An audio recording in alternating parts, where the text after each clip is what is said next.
10 class के सभी बच्चों को बालेश्वर सर के YouTube चैनल में स्वागत है। मैं आपको पीछे भी बता चुका हूं कि आप जब भी मेरे चैनल को देख रहे हैं तो देखने के साथ आप इसको सब्सक्राइब अवश्य कर लें।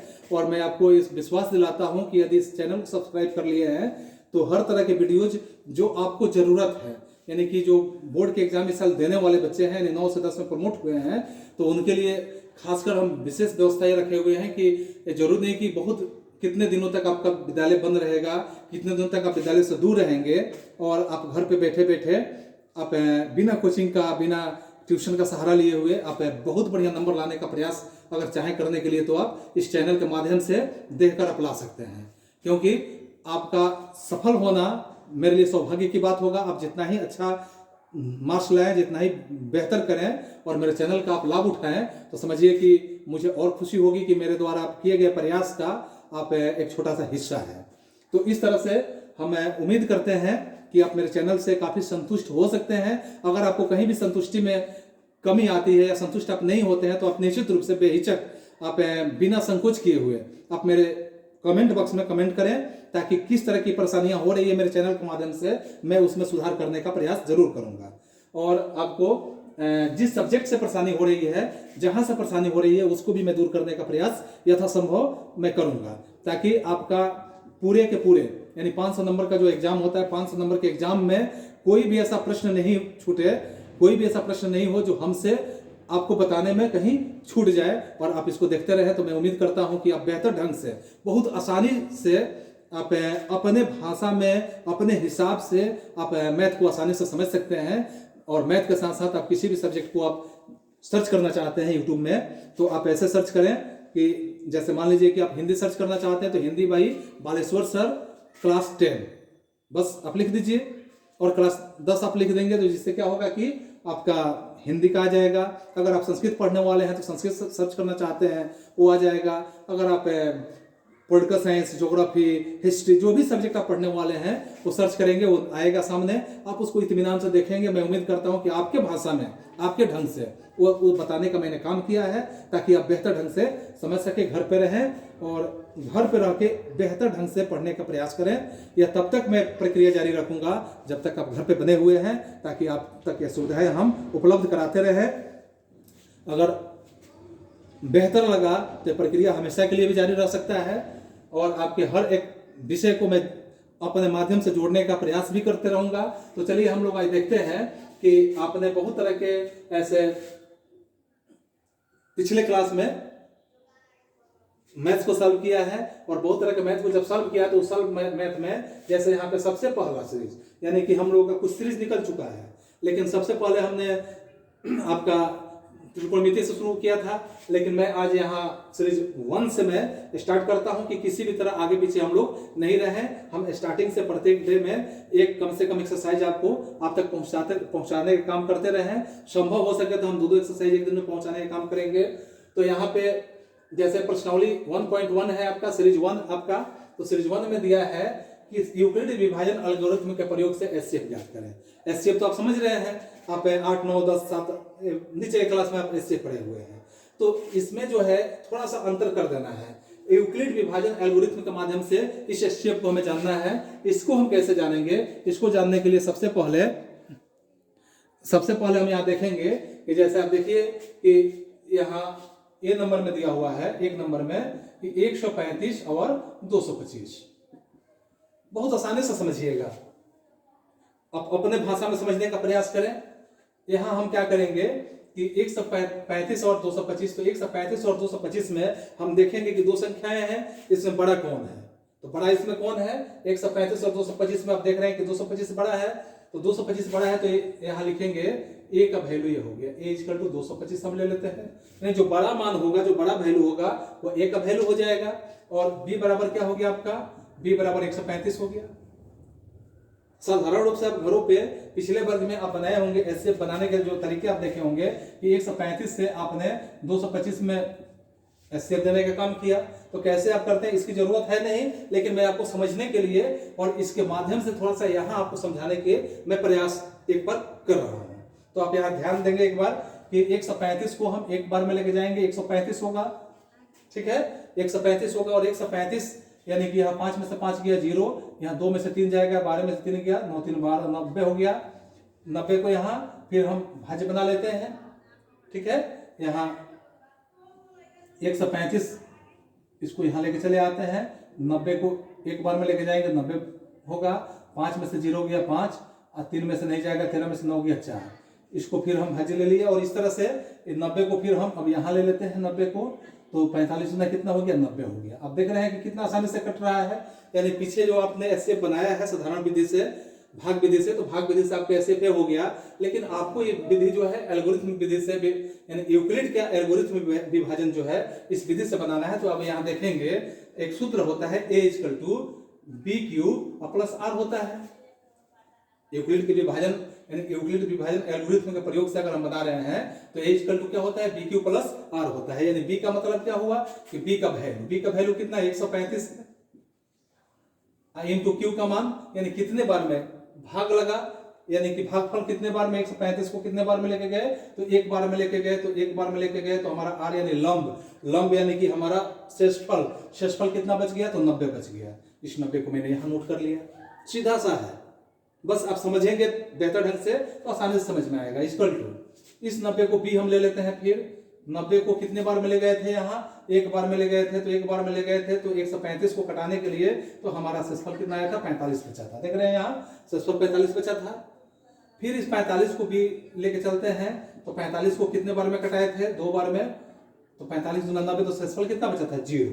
यानी कि एक बात यहाँ आता है कि जहाँ शेषफल 0 आ जाता है यानी कि R का मान यानी लंब का मान 0 हो जाता है तो हल करने की प्रक्रिया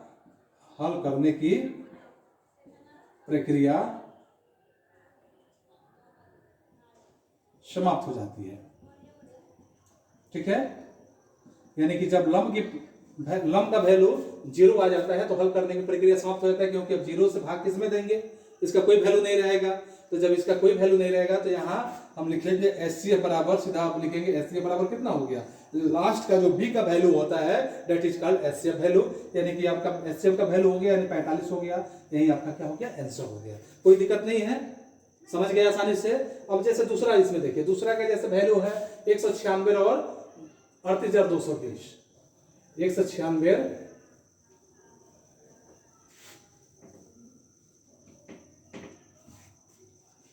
दो में है 196 और 38,220 देख रहे हैं। तो 196 और 38,220 में आप यहाँ लिखेंगे क्या, यहाँ A का मान कितना है आपका, A का मान है जो बड़ा वैल्यू क्या है 38,220, तो 38,220 आपने लिख दिया।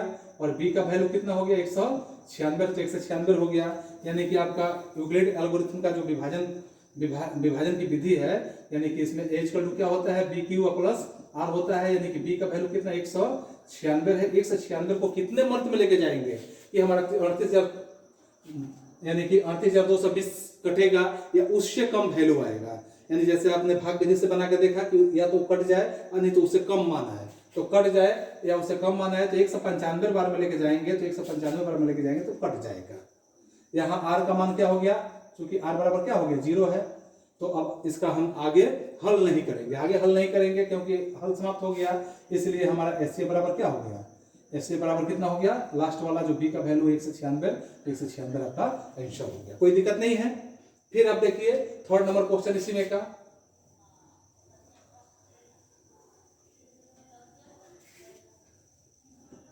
थर्ड क्वेश्चन देखिए। थर्ड में क्या है आपका 867 और 225, ठीक है, 867 और 225। तो 867 225 में यहाँ आपका A का वैल्यू क्या हो गया, यानी कि जो बड़ा अंक है 8,867 और B का मान कितना हो गया आपका 225 हो गया।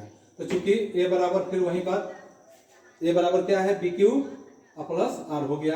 यानी कि B कितना है 225 है, तो 225 को कितने बार में कटाएंगे कि हमारा 867 कट जाए या उसके बराबर हो, तो इसको हम 3 बार में कटाएंगे। तो 3 बार में कटाएंगे तो 3 बार में 225 कितना हो जाता है 675 आपका हो जाता है। तो शेषफल आपका बच जाता है 192 इसमें जोड़ेंगे तो हमारा 38 या 675 प्लस 192 867 आपका हो जाता है वैल्यू इक्वल टू।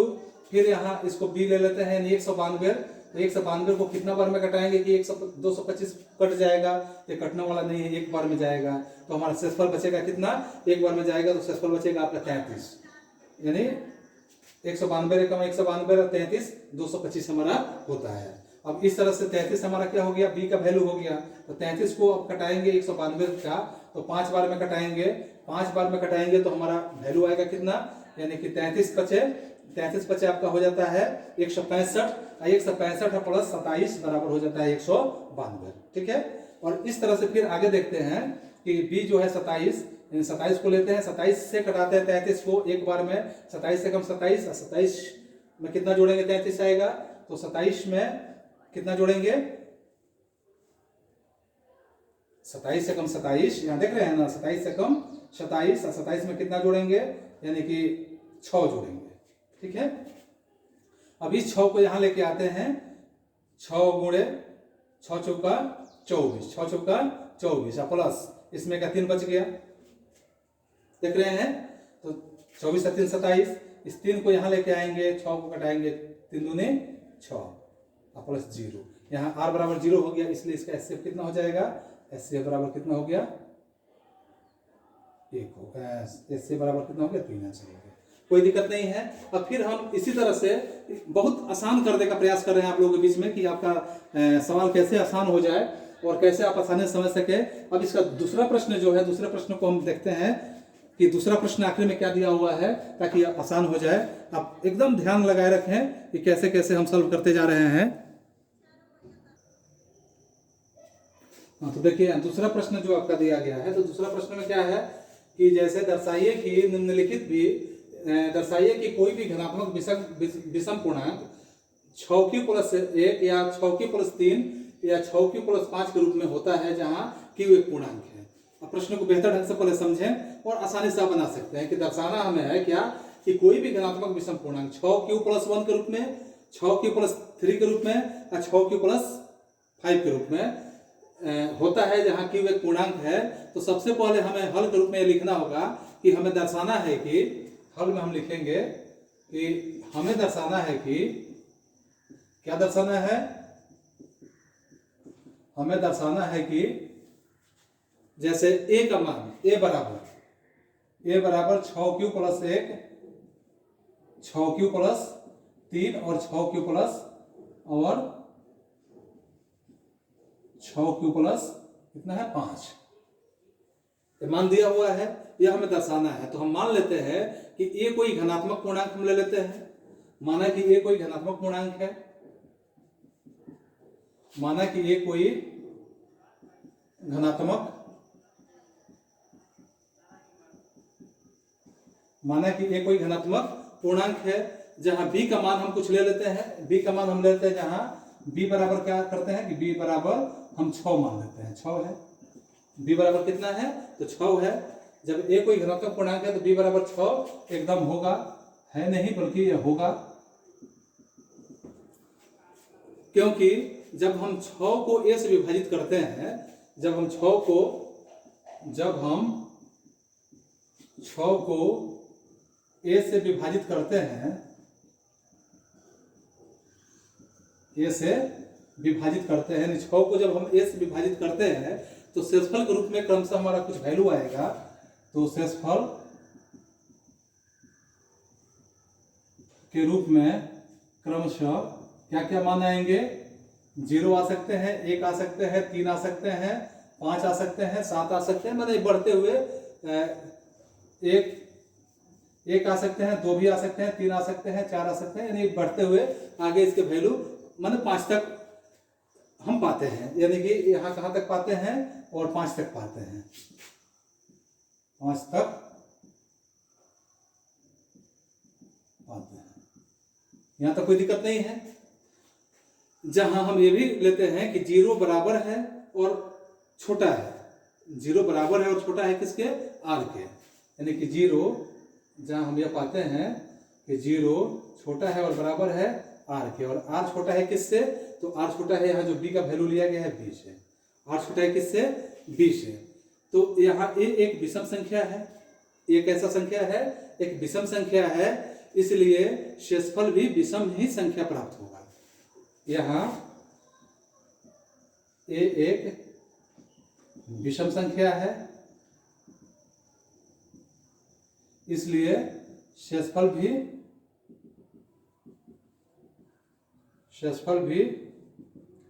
विषम संख्या ही प्राप्त होगा।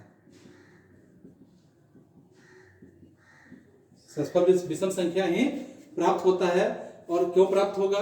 क्योंकि यहाँ पे देख रहे हैं कि शेषफल होगा 1, 3, 5, 7, माने यही बढ़ते हुए जाएगा, यानी शेषफल आपका क्या बनेगा? शेषफल होगा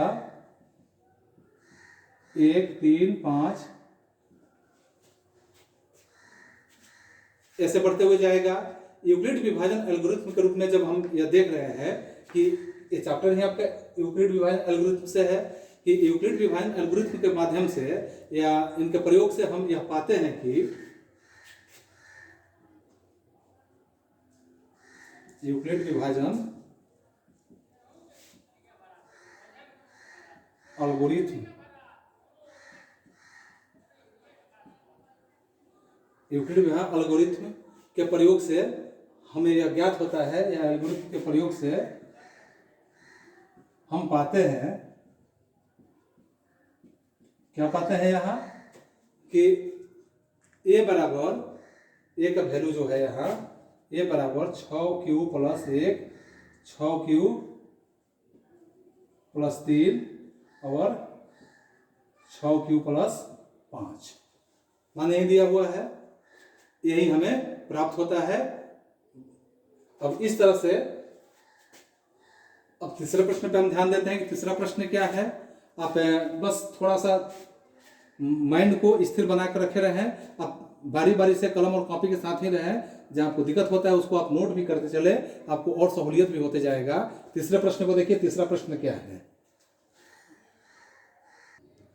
देखिए तीसरे प्रश्न में दिया हुआ है किसी परेड में 616 सदस्यों वाली एक सेना यानी आर्मी की टुकड़ी है, और ऐसी टुकड़ी है कि जो 32 सदस्यों वाले एक आर्मी बैंड के पीछे मार्च करना है।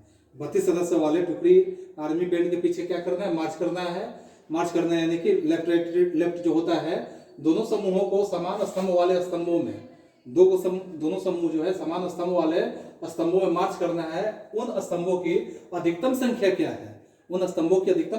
है जिनमें वो मार्च कर सकते हैं। तो इसके हल में हम क्या करेंगे? हल में क्या लिखेंगे कि स्तंभों की अधिकतम संख्या, यानी इन स्तंभों की अधिकतम संख्या अर्थात HCF बराबर कितना है आपका? 616 और 32। 616 और यहाँ क्या है? 32 है। 616 और 32, जहां आपको बताया गया कि यहाँ a का वैल्यू a बराबर क्या हो जाएगा, क्योंकि यूक्लिड विभाजन एल्गोरिथम के हिसाब से चलेंगे तो a का मान यानी सबसे बड़ा मान क्या है इसमें का? 616 है, और b बराबर क्या हो गया? 32 हो गया। ठीक है, तो यहाँ यूक्लिड विभाजन एल्गोरिथम के हिसाब से जब इसको बनाएंगे तो a इक्वल टू क्या होता है फिर? 6q + r, 6q + bq + r। bq + r का मतलब क्या होता है कि bq + r का वैल्यू, यानी कि यहाँ b क्या है? 32 है। 32 को कितने बार में कटाएंगे? तो हमारा क्या होगा? 19 बार में कटाते हैं। जब 32 को 19 बार में कटाएंगे तो हमारा शेषफल कितना बचेगा? 8 बचेगा। ठीक है, और 8 बचेगा तो हमारा b का वैल्यू 8 हो गया, तो 8 × 8 = 32। शेषफल क्या बच गया? 0। जब r का, यानी कि हमने पहले ही बताया था कि जब r बराबर 0 हो तो हल करने की प्रक्रिया क्या हो जाती है? समाप्त हो जाती है। हल की प्रक्रिया समाप्त हो जाती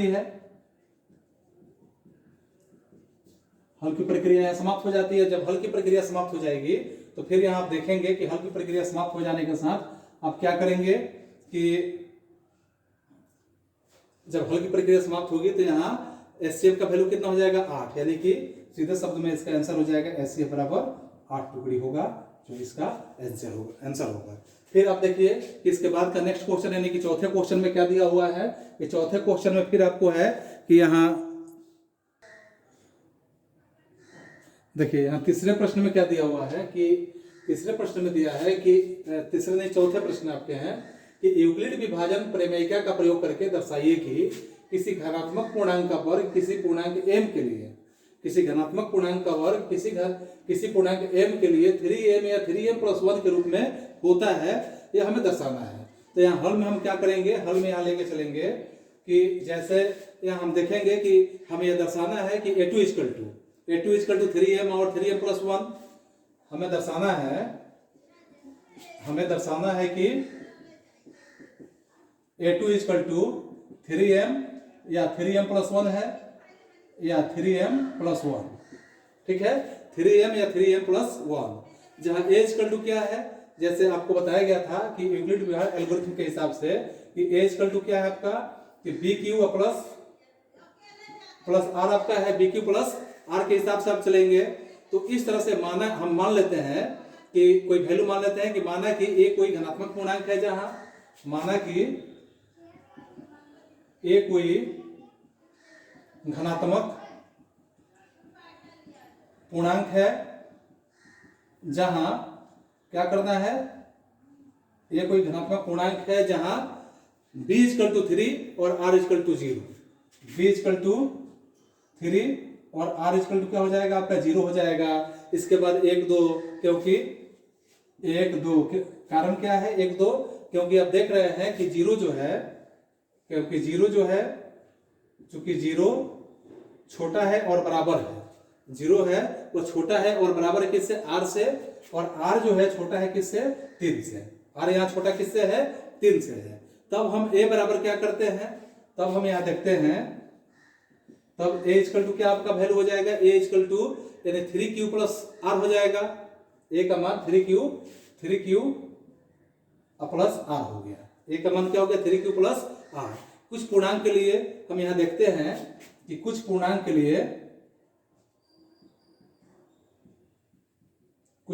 के लिए क्या देखेंगे कि जैसे q जो है, q छोटा है 0 से और बराबर है, q जो है बड़ा है और बराबर भी है किससे, 0 से, q बड़ा भी है और बराबर भी है 0 के, इसलिए आपका a का मान क्या हो जाएगा, इसलिए a बराबर आपका क्या वैल्यू होगा, यहाँ इस हिसाब से देखेंगे कि a का मान क्या होगा कि 3q + 0, 3q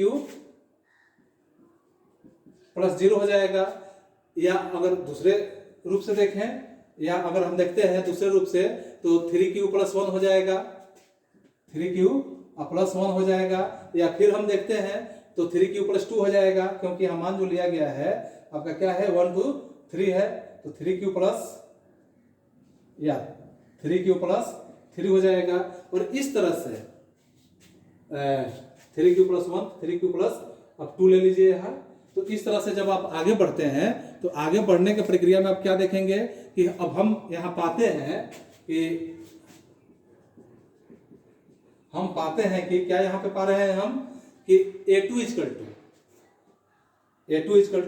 अगर हम लेते हैं a2 = 3q + 0, यही वैल्यू 3q + 0। या अगर हम लेते हैं कि 3q + 1, यहाँ भी आपका क्या हो जाएगा 2 हो जाएगा और यहाँ भी 2 हो जाएगा। या फिर यहाँ पे या तीसरे में चलते हैं कि 3q + 2 हो गया × 2, कोई दिक्कत नहीं है। अब a2 = फिर यहाँ देखिए a2 = 3q + 0 का मान, यहाँ 3q + 0 × 2 का मान यहाँ आपका क्या हो गया कि 9q हो गया, 9q 2 हो गया। या फिर यहाँ देखिए 3q + 1 × 2, तो यहाँ पे क्या हो जाएगा आपका कि 9q2 + 6q + 1, 9q2 + 6q + 1। या फिर यहाँ पे देखिए कि 3q + 2 × 2 है, तो यहाँ पे आपका वैल्यू हो जाएगा कि 9q2 + 12q + 4, 9q2 + 12q + 2 दूना 4, आपका वैल्यू 4 हो गया। फिर यहाँ या फिर यहाँ पे देखते हैं, या में ऊपर मिटाते हैं, यहाँ में चलते हैं,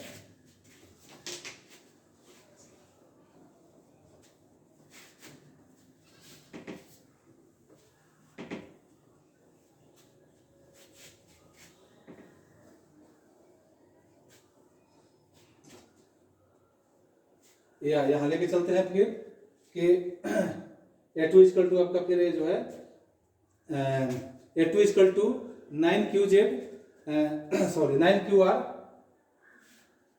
A2 इक्वल टू 9QR और 9Q, A2 इक्वल टू आपका 9Q2 हो जा रहा है, 9Q2, या फिर यहाँ पे क्या है 9Q2 प्लस 6Q प्लस 1, तो 9Q2 प्लस 6Q प्लस 1, जो वैल्यू है यहाँ 9Q2 प्लस 6Q प्लस 1, या फिर यहाँ पे देखिए यहाँ क्या है आपका 9Q2 प्लस 12Q प्लस 4, तो 9, यानी कि इसको तोड़ लीजिए 4 को, 9Q2 प्लस 12Q प्लस 4 को तोड़िए 3 प्लस 1 यानी 4, या फिर आगे बढ़ते हैं तो A2 इक्वल टू, इसको A2 इक्वल टू 3 कॉमन ले लीजिए, 3 3 का 9 Q2, 3 3 का 9 Q2, या यहाँ पे क्या करिए कि 9Q2 प्लस 6Q प्लस 1 है, तो 9Q2 प्लस 6Q, तो इसमें से आप 2 कॉमन लीजिएगा तो एक आपका अलग निकल जा रहा है, यानी कि 2 कॉमन लेंगे तो 3 दूनी 3 कॉमन ले लीजिए, तो 3 कॉमन लीजिएगा तो फिर आपका क्या होगा 3 3 का 9Q, Q2 प्लस 3 दूनी 6Q प्लस 1 अलग चला गया, देख रहे हैं यहाँ, या इसमें भी आप कॉमन ले लीजिए, या 3 कॉमन ले लीजिए, 3 कॉमन लीजिएगा तो यहाँ पे 3 3 का 9Q2 प्लस 3 4 का 12Q प्लस 1 प्लस में 1 चला गया, या फिर आगे बढ़िए, आगे अगले स्टेप में चलते हैं, तो यहाँ पे M इक्वल टू क्या हो गया आपका, M इक्वल टू, देखिए यहाँ ध्यान से देखिए M का वैल्यू क्या हो गया 3Q2, यहाँ 3Q2, इसके बाद क्या हुआ आपका, या यहाँ पे एक कॉमन कितना आया, या 3Q2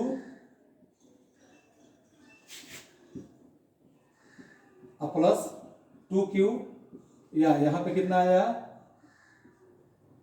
3Q2 plus 4Q plus 1, या में आगे बढ़िए, फिर अगले स्टेप में चलिए, तो हम यह देखते हैं, जैसे ही हम आगे इस प्रोसेस में चलते हैं तो हमें यह ज्ञात होता है कि A2 इक्वल टू, तो हम लिखते हैं कि तो हम पाते हैं, इसलिए हम पाते हैं कि क्या पा रहे हैं यहाँ पे A2 इक्वल टू 3M और A2 इक्वल टू 3M और प्रश्न आपका क्या था कि 3M प्लस 1, 3M प्लस 1 या 3M प्लस 1 या 3M प्लस 1, 3M प्लस 1, यही हमारा ज्ञात होता है। तो इस तरह से अब हम इसके अंतिम और इस सीरीज के अंतिम प्रश्न यानी 5वें प्रश्न को आप देख रहे हैं कि 5वें प्रश्न में क्या दिया हुआ है, थोड़ा सा ध्यान देंगे।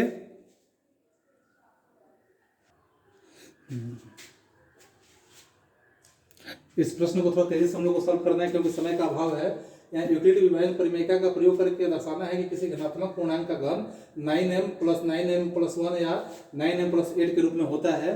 तो हम यहाँ देखेंगे हल के रूप में क्या लिखेंगे कि चूंकि ऐसे हम मान लेते हैं कि कोई धनात्मक पूर्णांक है, माना कि कोई धनात्मक पूर्णांक है,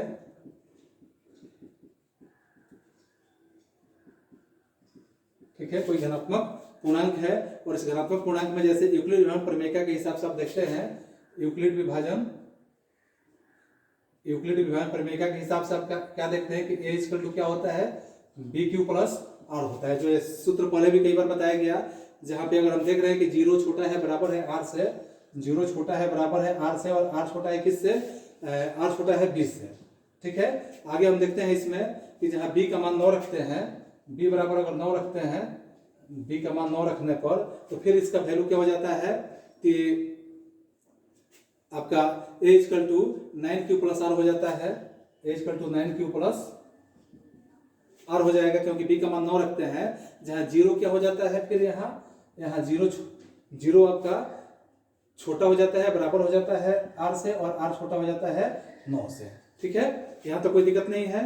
अब r बराबर 0 हो जाए, अगर r का मान हम 0 ले लेते हैं तो क्या होगा, r का वैल्यू जब 0 हो जाता है तो देखिए यहाँ क्या होगा कि a बराबर r का मान 0 जब हो जाता है तो r का मान 0 होने के बाद a क्यू प्लस 0, यानी कि a बराबर क्या हो जाएगा आपका 9q प्लस 0, 9q प्लस 0 आपका हो जाएगा। और इस तरह से आपका फिर मान आ जाएगा 9q प्लस 0, यानी कि इसका वैल्यू हो गया 9q ही, इसका मान क्या हो गया 9q। या फिर आप देखते हैं कि a3 अगर लेते हैं a3, तो a3 के मान लेने के साथ आपका क्या हो जाएगा कि 9q इंटू 3, या 9 का मतलब यानी या में अगर लेते हैं या बराबर में करके लेते हैं, बराबर में 9 तो 9 81 Q3, 9 81 Q3 हो गया। ठीक है, और जहां आपका क्या हो जाता है या 9m, जहां क्या हो जाता है आपका, जहां m इक्वल टू 81 Q3 हो जाता है, जहां m इक्वल टू 81 Q3 हो जाता है। m का वैल्यू कितना हो गया 81 Q3 हो गया। अब इसमें आगे हम देखते हैं कि आगे जब इसको इरेज करिए, और इरेज करने के बाद यहां देखिए कि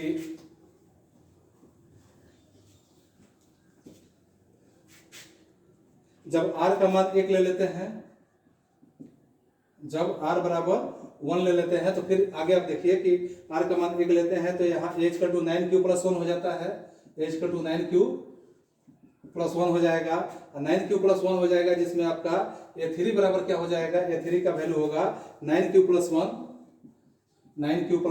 1 होगा। इसके बाद आपका इंटू 3 हो जाएगा, 9q प्लस 1 इंटू 3, और इसके बाद 9 into 81q, 9 into 81q plus 81q3 plus 27q 2 plus 3q plus आपका बाहर चला जाएगा 1 प्लस 1। ठीक है, या यहाँ पे लेंगे फिर आपका 9m प्लस 1, 9m प्लस 1, जहाँ m बराबर क्या हो जाता है आपका, m का वैल्यू हो जाएगा कितना 81 Q3 जो अभी बताया गया था, 81 Q3 प्लस 27 Q2